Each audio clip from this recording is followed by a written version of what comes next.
Hi, everybody. I'm Candid Stanisci of NLL Lacrosse Talk. Welcome to the Spanglish World Network on Zingo TV, channel 250. Please remember to download the Zingo TV app at the respective app stores for iOS and Android devices. While you download, make sure you rate and leave a comment. Both apps are absolutely free.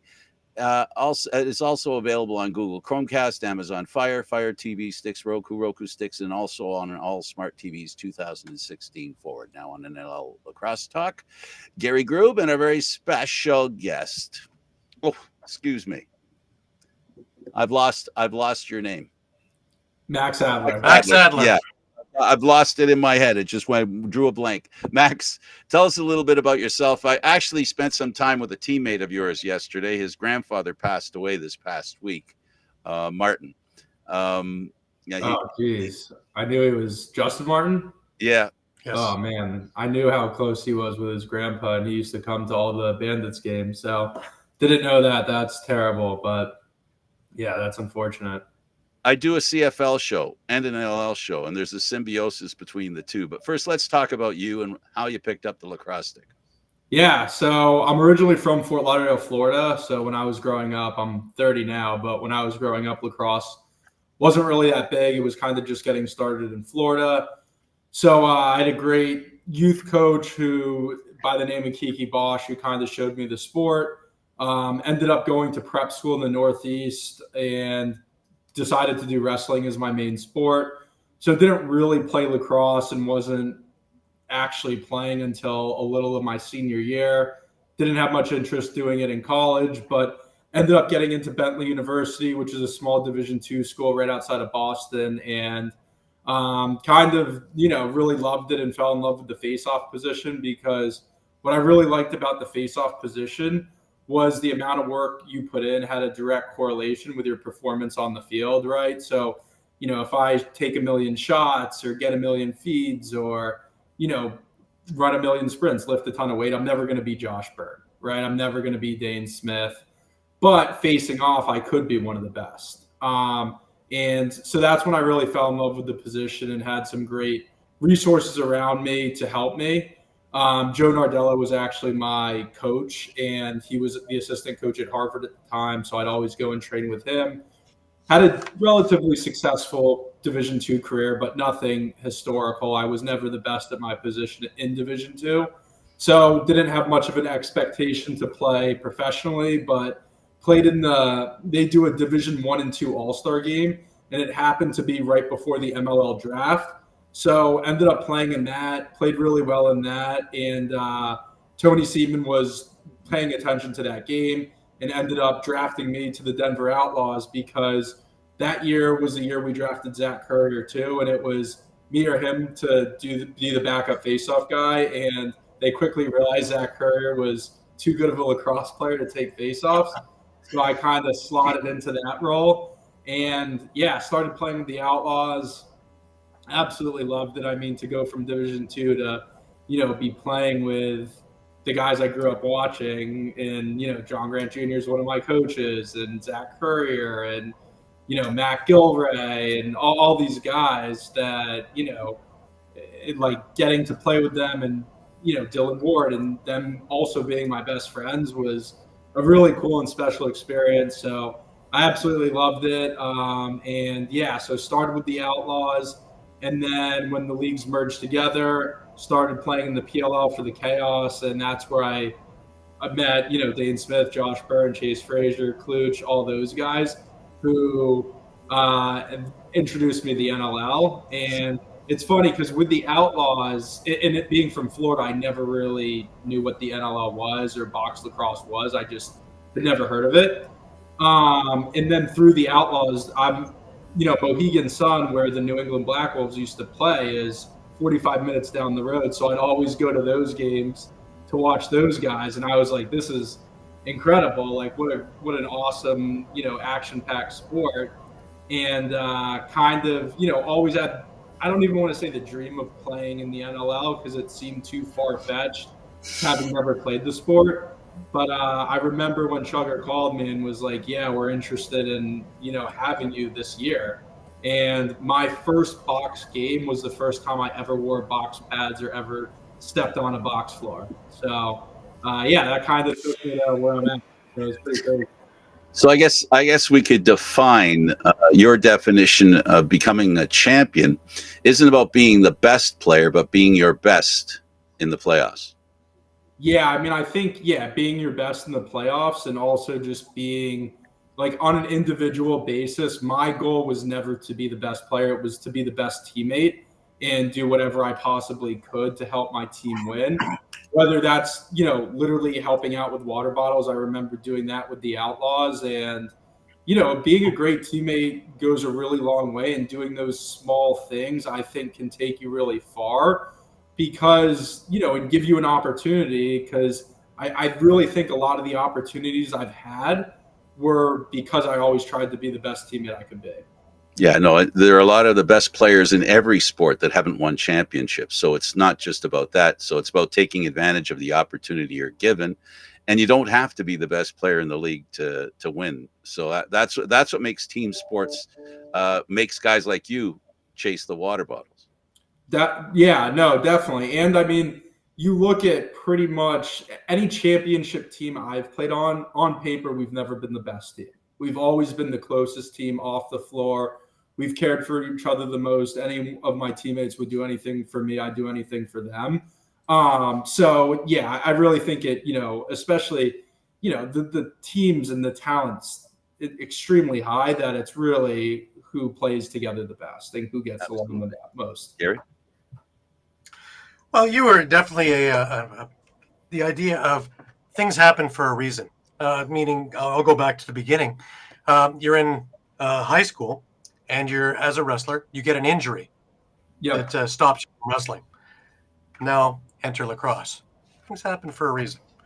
Now, Definitely. Let's talk a little bit about that. And I know it wasn't stellar at the time, but your foray and who really was an influence on you as you were kind of getting used to picking up a lacrosse stick and getting going?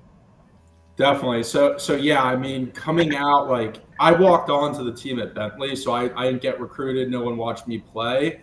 It was a Division II school, and I was like, I've played sports my whole life, so I want to continue to play sports. And Bentley was the right academic fit for me at the end of the day. That's why I went there, and didn't really have any expectation to play, or I hoped to, but didn't really think it was that much of a possibility. But yeah, I mean, I had a coach, Christopher Marmiani, who was both my coaches, Jim Murphy and Christopher Marmiani, were assistant coaches at the Candids at the time, and really took time out of practice to help me out and help me realize that the amount of work I put in was going to have a direct correlation on the field. And it didn't matter that I was inexperienced and hadn't played lacrosse my whole life and wasn't from a hotbed. If I was willing to work hard, I was going to, be able to have success.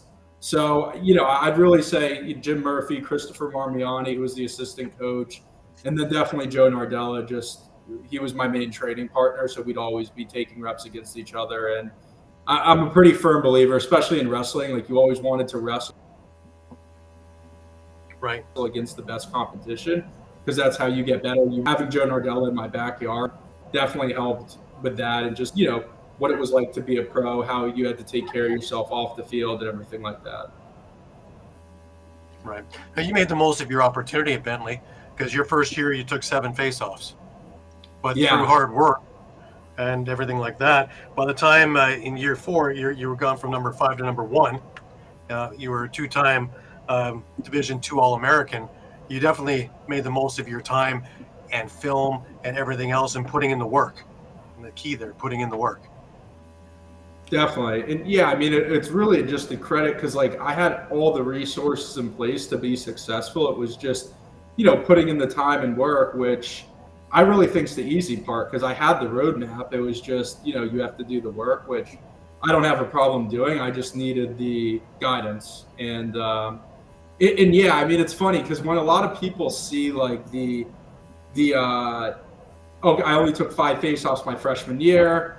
And then, oh, weren't you mad? Why don't you transfer, etc. But for me, it was exactly where I was supposed to be. That's, I just didn't have the skills at the time to do that. So I'm definitely not bitter or anything like that. I was just super thankful to have had these opportunities.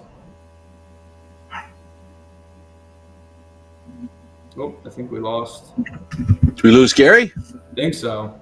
Oh my. We could drill down on that if you like, Max. Yeah. No, I mean, especially especially when I was playing in the pros, a lot of times people ask me, "Oh, don't you wish you would have played Division I lacrosse, or like you were overlooked and you have a chip on your shoulder," which is really the complete opposite. If I could do it differently, I wouldn't have done it any differently. My brother played Division I lacrosse, and I saw what he did, and he had a great experience. But I also had a great experience, both academically, athletically, and socially. And it was, really the perfect fit for me. And I wouldn't have done anything differently or gone to any other school or played Division I. It's not like you didn't understand what field lacrosse was like. Correct. Right. So you didn't miss out on playing field lacrosse. And I think that's the important thing. And probably I would surmise or assume that some of that field lacrosse experience kind of helped you in box. Oh, yeah, absolutely. My field lacrosse definitely helped me a lot in box, but at the same time, it's like a completely different sport. I mean, don't get me wrong, there's similarities, especially facing off, but also like how defense works and the physicality and there you go, crowds and atmosphere. I mean, talk about like playing in Buffalo. There you go. Which we can talk about more, but like it was a completely different experience. But yeah, there was definitely similarities. Yeah, I'm referring just to the ball handling, the being able to see the bigger picture, right, when you're playing. But to your point, it's 100%. I agree with it 100%. The one difference with NLL Lacrosse is that the fans have more of a impact on the players, and the players. Gary always likes to talk about how sometimes in some arenas it feels like the fans are right on top of the players, and I've seen it in some arenas like the Maple Leaf Gardens before they tunneled that one. So you do get the impact of the fans more than you do in field lacrosse.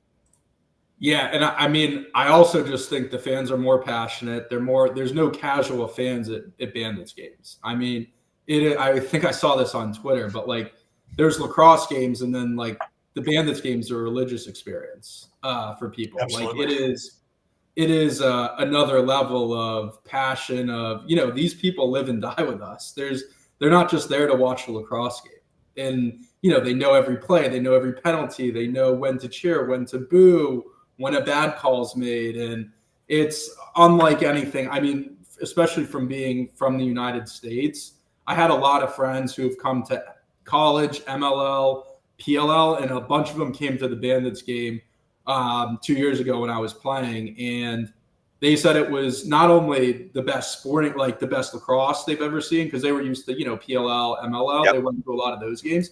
They said it was one of the best sporting events they've ever been to. I've never met anyone that went to a Bandits game and didn't love it. Not just like it, not just have a good time, but love it. And was like, I mean, it's such an incredible experience. I've been to every MLL, PLL, college championship, every championship you can imagine. A regular season Bandits game far surpasses any of those.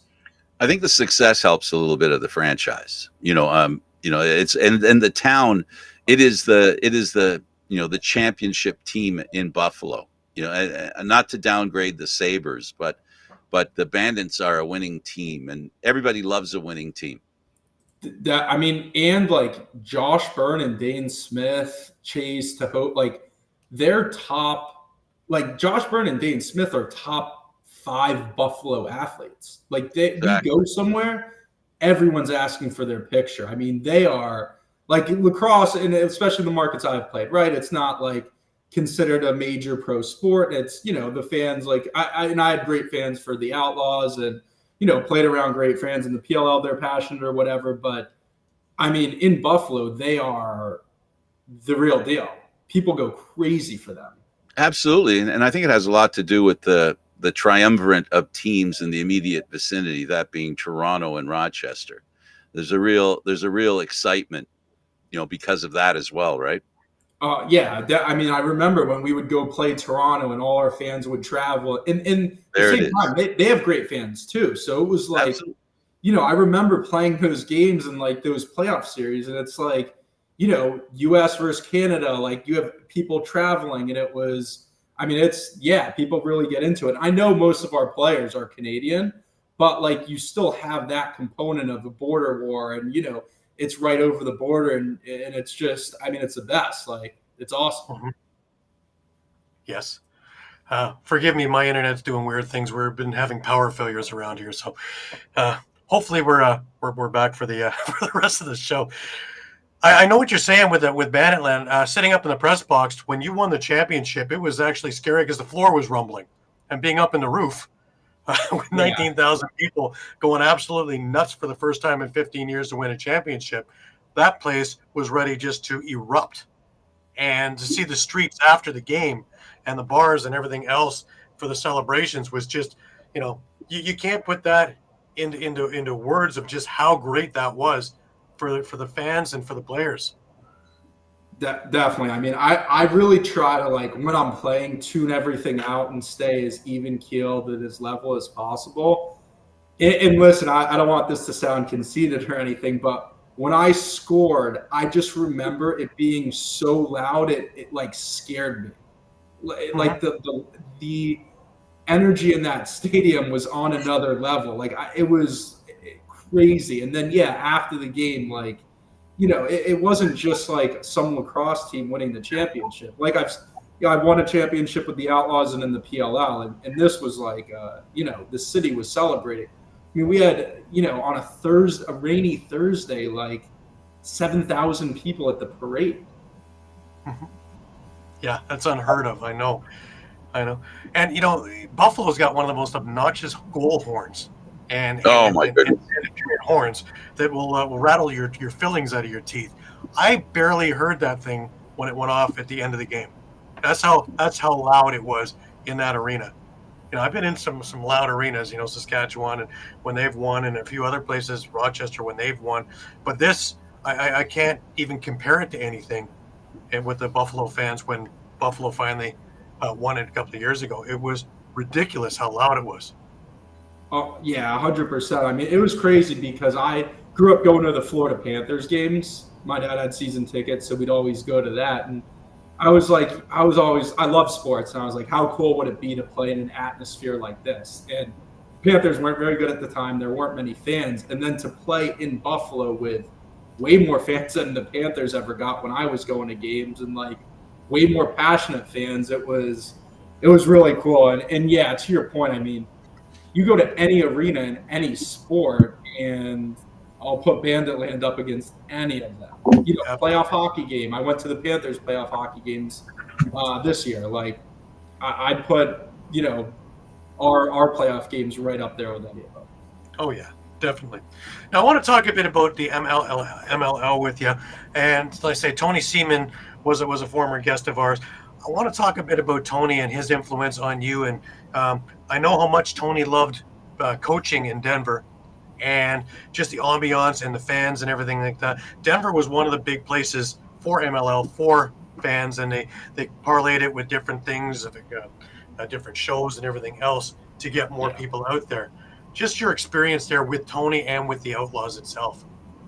Yeah, it was the best. I think back to like my professional lacrosse, and how lucky am I? I got to play for the Outlaws, which was the best organization in professional lacrosse and in the MLL at the time, and then the Bandits, which is by far the best atmosphere you could possibly play in. So I like kind of have to pinch myself and just realize how fortunate I was to be able to play in those environments and those situations. But specifically for Tony, I couldn't ask for a better coach to play for, especially when I was trying to get in the door, have a fair shot, not being a big name. Just the entire Outlaws organization, it was all about winning and being a great teammate, and it really aligned with my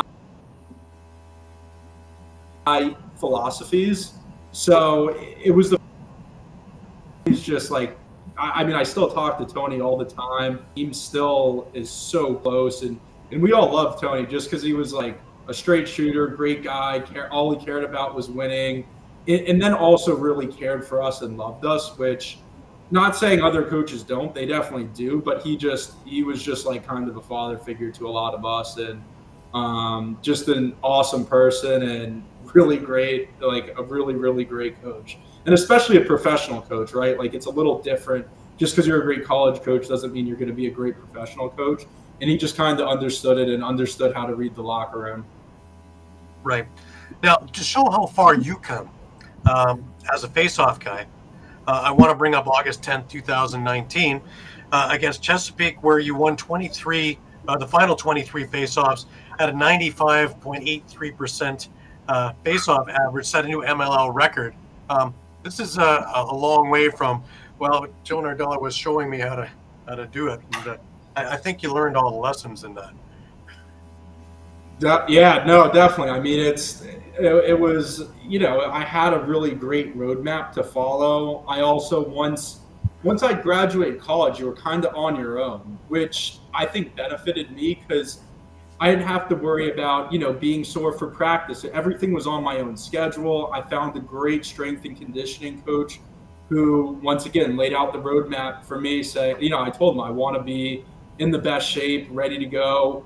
Whatever I need to do, I'll put in the time. So he gave me a plan to do that. So just like great resources.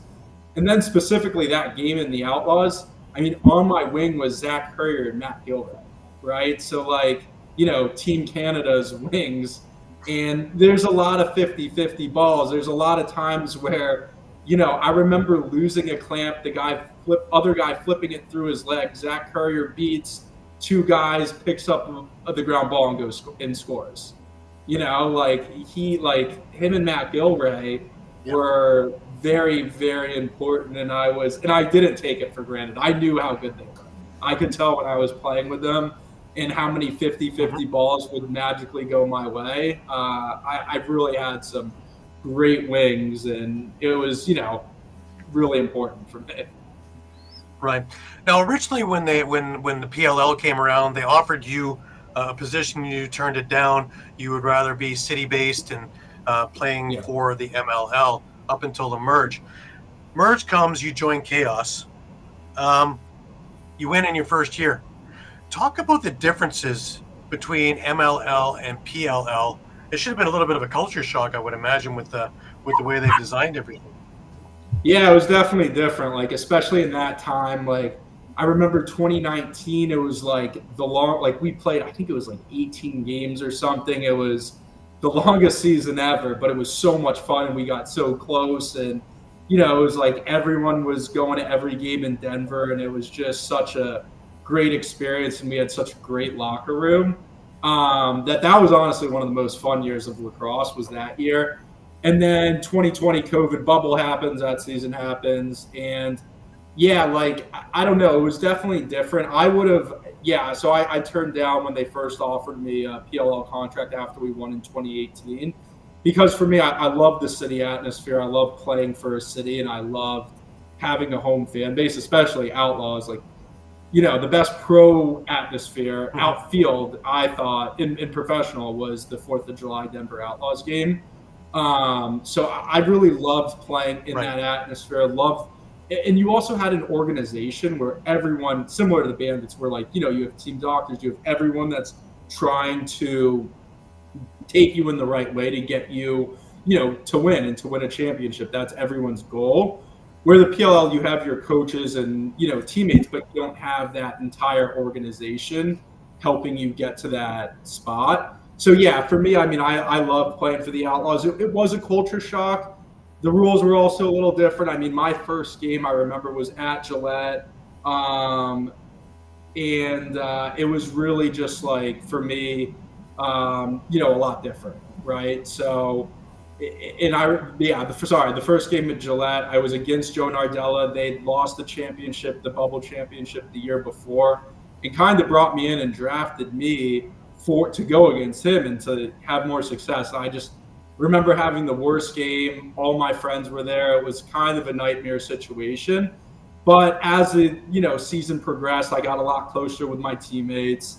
I think Andy Towers had a lot of confidence and believed in me and said, we still have your back. We believe in you, and gave me the time I needed to get adjusted and get acclimated. Right. Now, by being part of Chaos, you'd mentioned all the Buffalo Bandits that were there. Tell me, when Chucker called you originally, what did he say that was expected to get you Yeah, on the so team? when he called me originally, I thought someone was playing a joke on me because it was like halfway through the season. I'd never played box before, so I thought, like Byrne or Dane or Kluch or someone was messing with me because I just like didn't really think it wasn't on my radar. Let's just say. And then yeah, when I like what was expected with me is just like they needed help with the face-off X. They were struggling there on draws, and it was like it wasn't really that much expectation. Just like kind of come in, do your best. Like we understand you're not very familiar with the game, but we'll teach you and we'll help you out and we'll support you in any way we can. So yeah, and then when I got there, like they couldn't have been more supportive. My teammates, guys who like Marcus Mignolo, Brett Noseworthy, who were playing, they were coming out of the lineup so I could go in and take faceoffs. They were the ones that were explaining to me the game, telling me what they saw from the press box, literally helping me put my pads on because I didn't know how. So it was a really, really great locker room and great situation of everyone kind of trying to help me perform at my best.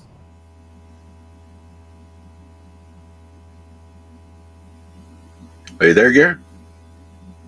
Oh, maybe we lost him again. When you get ready to play, adjusting. Oh, here we go. Sorry, can you repeat that? I lost you for a second. Do you have trouble adjusting? Yeah, it was different. It was a learning experience. So yeah, I think it was a little different, but like I said before, I really had all the resources to help me out. There weren't really that many expectations because I never played the game before. So my big thing was I wasn't going to not be successful because I wasn't working hard enough, right? Like I was going to work as hard as I could and be the best teammate possible. And wherever the cards fell, they fell. Like that's all I could control. I can't control that I had never played box before. I can't control that, guys I was facing off with had, training camp and years of experience. I just could really control what I could control. Right. What was the biggest thing that you had to adjust to when it came from, your first experiences in box lacrosse? What was the biggest thing I had to adjust to? It's a good question. I just think like the wings, I'm used to them coming from the side. So me having more room to operate, where in box lacrosse, like you got to pick it up clean or you're going to be in trouble because everyone's right on you. So I just think one, like being more efficient with my exits and just doing a better job with my body to use it as a barrier to, be able to pick up those tough, loose balls. And also like field lacrosse, you're going to get push calls and whatnot. Box lacrosse, like all bets are off. You got to be tough and you got to be able to pick up the ground ball. You're not going to get bailed out with like a soft push call or a hold or something like that. Right. The close proximity is the whole adjustment that you have to make. Definitely. And the rules, right? Like it's a more physical game. There's Absolutely. more that gets let go. You can cross check. You can do all these different sorts of things that I wasn't used to. It's also field. It's more blueprinted for you. Everything is mapped out and plays are set, whereas box is more of a feel and how you're going to do things. Yeah, exactly. Yeah. So yeah, 100%. Right. Like I can always go back. Yeah. Like I can always go back to a certain area or whatever, put the ball to a certain area and I'll be safe. Where box, you can't really do that. Right. Now I want to change directions a little bit. I want to talk about your time with Team Israel in 2000, I guess 17. You went out there, fell in love with the culture and everything there, and met up with Bill Baroza, another former guest of ours, and started working with them. Let's talk about how you got involved and all the things that went into you becoming part of Team Israel for the Netanya 2018 Worlds. Yeah, so that was like I just graduated. I was taking a few classes at Bentley for my master's program, and the timing kind of worked out where they were like, you can come live out here, and it was February. I was living in Boston at the time. It was freezing. And they're like, if you live out here for 2 months, you can come play in the 2018 World Championships with us. And you can train with us while you're out here to get ready for my MLL season. So kind of a no-brainer. And it was really cool to just like be involved with that culture, teach the game of lacrosse there, live over there for a couple months. And then it was cool because not only was I playing for Team Israel, but they were hosting it at the time. So to play for the host country, and the kids, I helped coach for them to be able to come to our game and to really grow the game there was special. Right. Talk about some of the programs you helped develop while you were there. There's a program called Telmond, and kind of just started that program from scratch and just went to like some sports administration in town and said I wanted to do a lacrosse program, got some kids' contact information, and it was fun. Like they never played before. I was used to working with people with, especially facing off, more experience, but it was a really great time, and I really think I got as much out of it as they did. Right. That's one of the programs that caught my attention last year when I was doing the Worlds in San Diego was Team Israel. I took a number of photos that actually Dan Kraft wound up taking from me. But Cool. To watch that team, with you, they went up 7th. I think they did somewhere around the same in the last Worlds. But there's a lot of players down in the works there to come up now. That's going to be a great program for a lot of years. Yeah, definitely. And there's a lot of now Israeli born players, right? It's not just like Americans coming in. So yeah, it seems super exciting, and there's a lot of headway there. And I know they're big in the box game too, so we'll see what happens. Yeah, looking forward to seeing them in September. I've seen a number of the guys when I was doing the Rubeski tournament in Prague, and well, things get real there because a couple of guys got called back because they were doing military service as well, had to take furloughs to play the tournament. Yeah. Well, things get wild and off they go, and they were playing with a couple of guys down just because of all the political stuff that goes on as well, which is a whole other aspect to something we don't have to deal with here in North America. Yeah, and I mean it's pretty crazy, right? Like those guys are fighting for the country and then representing it, so that's got to be pretty cool for them, So I think that's pretty special that guys are, serving in the military, legitimately fighting for their country, and then getting to represent it. Yeah, no, I agree. Now, I want to go again with a different direction. I want to talk about State of the Union. You were in the NLL for a couple of years. Over those couple of years, probably the most serene time between players and owners. This is the only time in history that I can think of where they're not at each other's throats and there's not a strike looming and everything like that. Reed Reinhold has a lot to do with that. But just in your time there, looking forward to the league, what do you see? Do you see this ever becoming a full-time gig? Yeah, I really think the opportunities are pretty endless for the NLL because especially if you do you see this ever becoming a full-time gig? Yeah, sorry, you got me?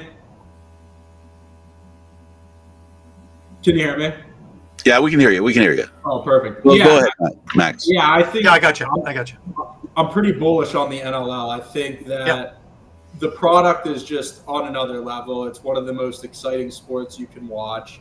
Especially viewing it, I think is great. But I think if you're gonna just throw it on, ESPN or TSN, you have to build up these storylines because the Buffalo-Toronto storyline and the rivalry and the cross-border and they're only an hour from each other.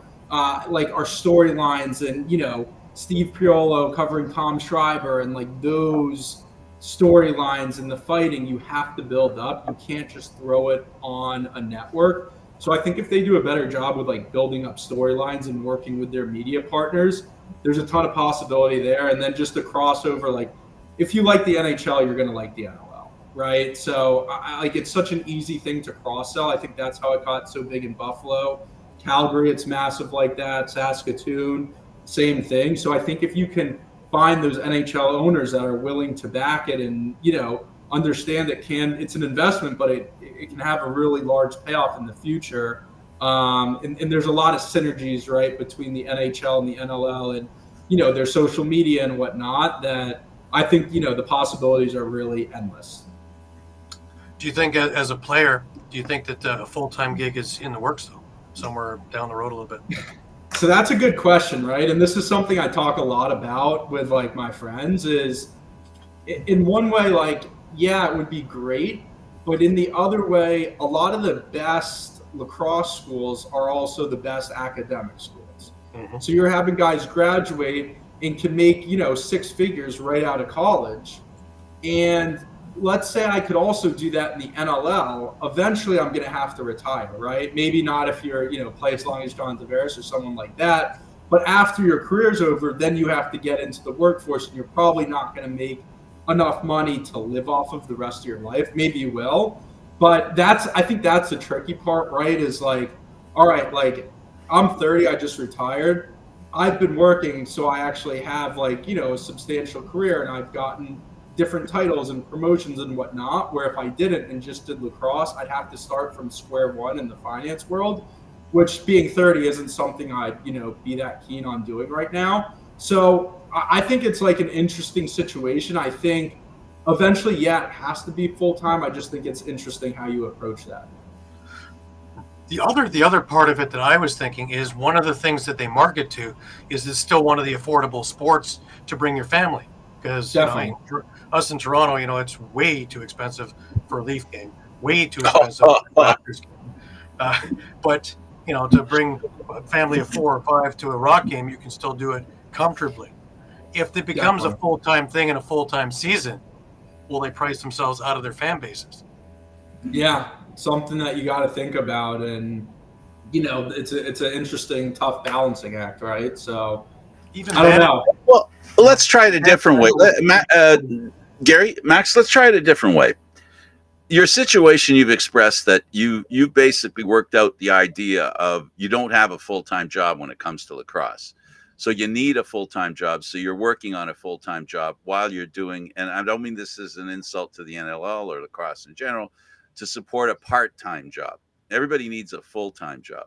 So do you think maybe would you personally be in a different position because the full-time part of the NLL would dwarf or get in the way of what you've been planning on doing? Get what I'm saying? Like there's options for you right now. There's an opportunity for you right now to work on your future while you're playing the game.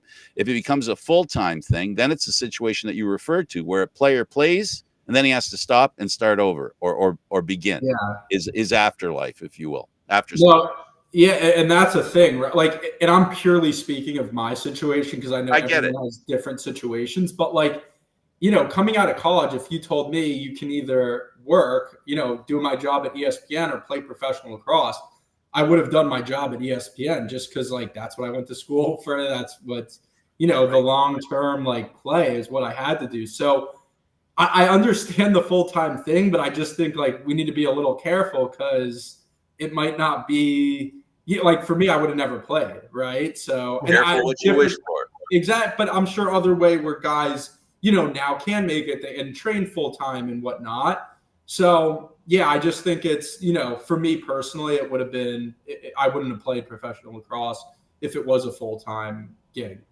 That makes it a very interesting situation. That's a very interesting situation and an interesting slant on what it is to be an NLL player. Yeah, for sure. Go, Plus, Gary. we had a lot of guys who are first responders too. I don't know if they'd be so crazy about wanting to get out of that field to be full-time also. So yeah, it's an interesting balance. All right, let's talk. We're in the Olympics now. Let's talk about the Olympics 4 years from now. And lacrosse finally makes its recovery back into the Olympics. What's your thoughts on sixes? I mean, us being in the Olympics is huge, right? Like the exposure, the funding, especially in different countries, the media exposure, helping with TV rights, it being in the Olympics, I think is huge. Sixes, I've watched a little of. It was fine. Like, don't have a super strong opinion either way. Is it the best version of our sport? I don't personally think so. I think the best version of our sport is the NLL and indoor lacrosse. But I also understand there's different constraints on, different countries not having access to indoor field space and equipment and everything like that. And sixes is for like smaller teams. So I think it's a good hybrid between indoor and outdoor. I really think I see Canada dominating that for a while. I think Canada could roll out probably 3 different teams and win all 3 medals from what I saw in Birmingham at Alabama.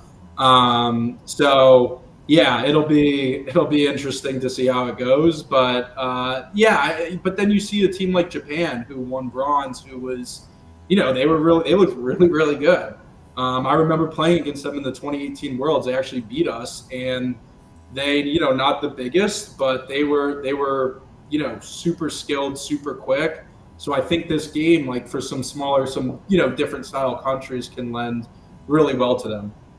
Yeah, you've alluded to a lot of the reasons why it's a good idea. A lot of countries don't have the same kind of depth as other countries, and this to me is like more of a sample size for people to get an idea of this sport, to raise the curiosity, to give people a chance to look and see, oh, that's interesting, and be able to have enough countries that it fits the Olympic definition of, an Olympic sport. For sure. Yeah, definitely. I think the only change that I would make is it sucks to be a goalie in something like this, especially when you got the greatest shooters all over the world and a 6x6 net. I would put the box net in there at 4x4.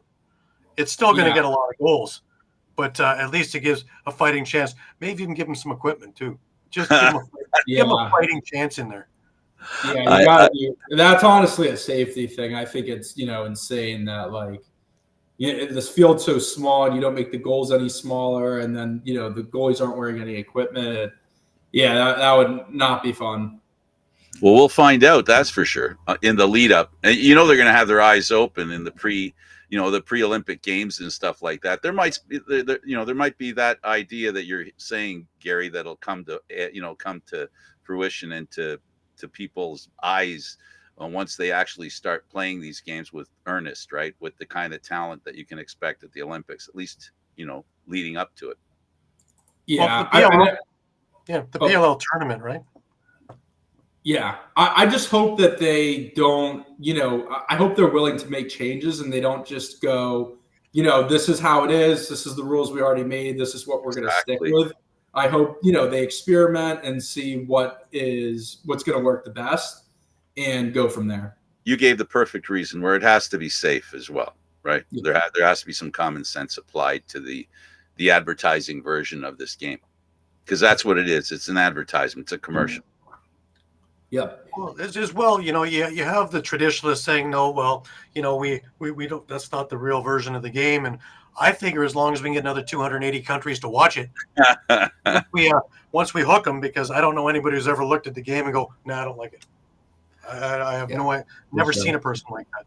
It's not about the game. It's about it. Well, it's not about this specific game. It's about seeing the talent, because what I'm looking forward to is seeing the kind of talent play against different countries and have enough talent in every country so that they can put up a decent team, and we can see how it's played around the world. See all the different nations. That's the important thing, because lacrosse does have kind of a hockey was the same a very, very, very, very long time ago, but it was the same, where there were only a few countries that played hockey, right? So now with more, it's more and more interesting. I find it exciting to see Swiss players playing in the National Hockey League. So it'll be very interesting to see Japanese players play in the NLL. That kind of thing. I think that helps raise the profile of the sport, and that's how every league, how every organization, how every sport expands its horizons, right? Basketball, when they went international, that's when they grew. Hockey, when they went international, that's when they grew. Football's trying to be international, and that's why it'll grow. Yep. And lacrosse follows that suit. One of my associates, Mike Kostick, he just asked a question. Would you give any consideration to coaching juniors or assisting in the NLL's Unboxed initiative? So juniors, no. I don't know the game well enough. I only played for 2 years. So I definitely would not. I don't have the expertise. On Unboxed, I think it's such a great sport, especially for youth. The amount of, just when I played shoot around, you're getting so many more touches because it's indoor, that I think every youth player, like up until, middle school, I guess you can start getting into field, but every youth player should just play box. I see, like, I'm in Connecticut, they're playing on a full field with, these like 8-year-olds with long poles and stuff and barely touching the ball, where, yeah, I think box lacrosse, especially teaching the game, I'm very, very for that. So, yeah, I think the unbox would be something I definitely would like to be a part of. Right. That's again where I think sixes would come in great, because instead of having the, your quote unquote right fielder, the kid who just wants to sit there and be with his buddies and hope the ball doesn't come, if they're all running around, they're actually learning the game without realizing they're learning the game, which to me is a win-win in that. Yeah. Listen, we're down to about a minute left, and I just want to take the time to thank you for taking time out of your day. I know how busy you are. I guess it's being senior financial guy for Disney. That's a pretty big responsibility. So really, thank you very much for taking the time to talk with us. No, thanks for having me. Always love talking NLL, love talking Bandits. So, no, I appreciate you having me on. This was a ton of fun. Right. Really appreciate it here too. All right, Max, thanks for joining us. Gary, as usual. So for Max Adler and Gary Groob, I'm Candid Frank Stanisci. Thank you for watching. NLL Lacrosse Talk, seen live Thursdays at 4 p.m. Eastern Standard Time. This show can also be heard on the Spanglish World Radio Network. For Lacrosse Talk, news, entertainment, and other sports programming we offer, please check out SpanglishWorld.ca.